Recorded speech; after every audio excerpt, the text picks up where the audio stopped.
Hi, Rick Kaler. Thanks for joining me. What would you guess the average American worker makes in a year?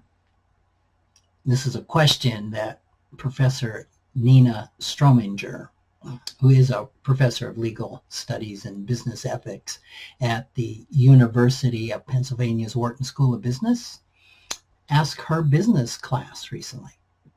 Wharton is the second highest ranked business school in the U.S. behind Stanford, so you'd expect these students to be pretty astute. Yet, according to a January 21 news article by Xenia Conde in the Philadelphia Inquirer, some of their answers really set the Twitter sphere ablaze. The professor tweeted that 25% of her class guessed the average American made a six-figure salary. She said one of them thought it was 800,000, adding that the real number is 45,000. If we just check a few data sources, like the Bureau of Labor Statistics, the average wage in the United States was just over $56,000 in 2020. The median income was about $42,000. According to U.S. Census data, the national median income is just over $86,000 for a family household and just over $40,000 for a non-family household. Any way you cut it, average incomes or household incomes range between 40 and say 90,000.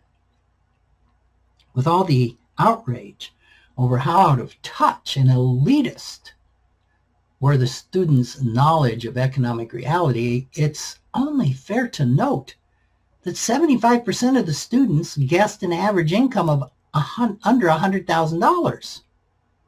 It seemed to me they got it right. What stood out to me in researching this article was not how out of touch with reality 25% of these students were. Their erroneous guesses make more sense when one factors in that the median family income of a Pennsylvania university student is $195,500, and that's according to the U.S. or to the New York Times. And think of this: the annual tuition at Wharton is $55,000 annually. That's about equal to what an average American worker makes annually. So perhaps the real story here is that 25% of the students appeared to be in touch only with their own affluent reality, which was what a lot of the criticism potentially was.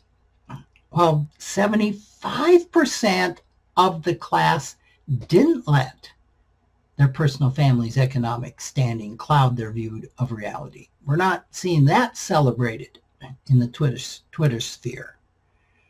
So, internet outrage aside, we might give a little grace to the students who may have the perspective that their family is average. Why? As children, how many of us thought our family's economic standing was normal?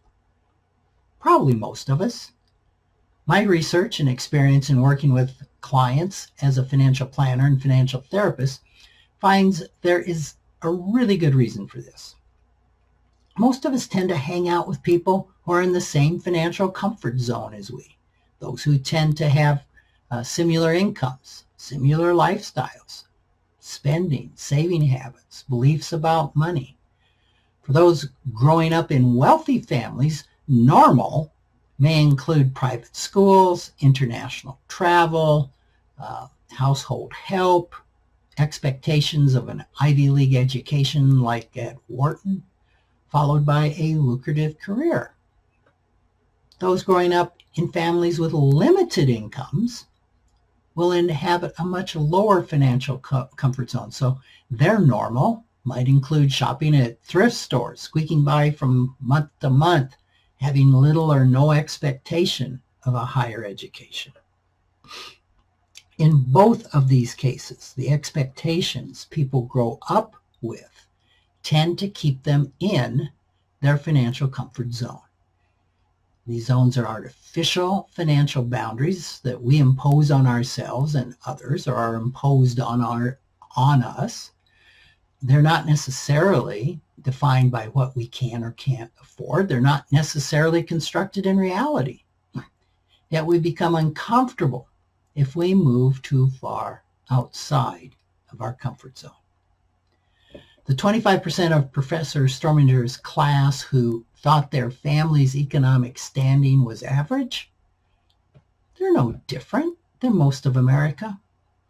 The financial comfort zones that we know as normal are likely to skew our perception of reality, leading us to probably see average as who we are more than what actually is. Thanks for joining me.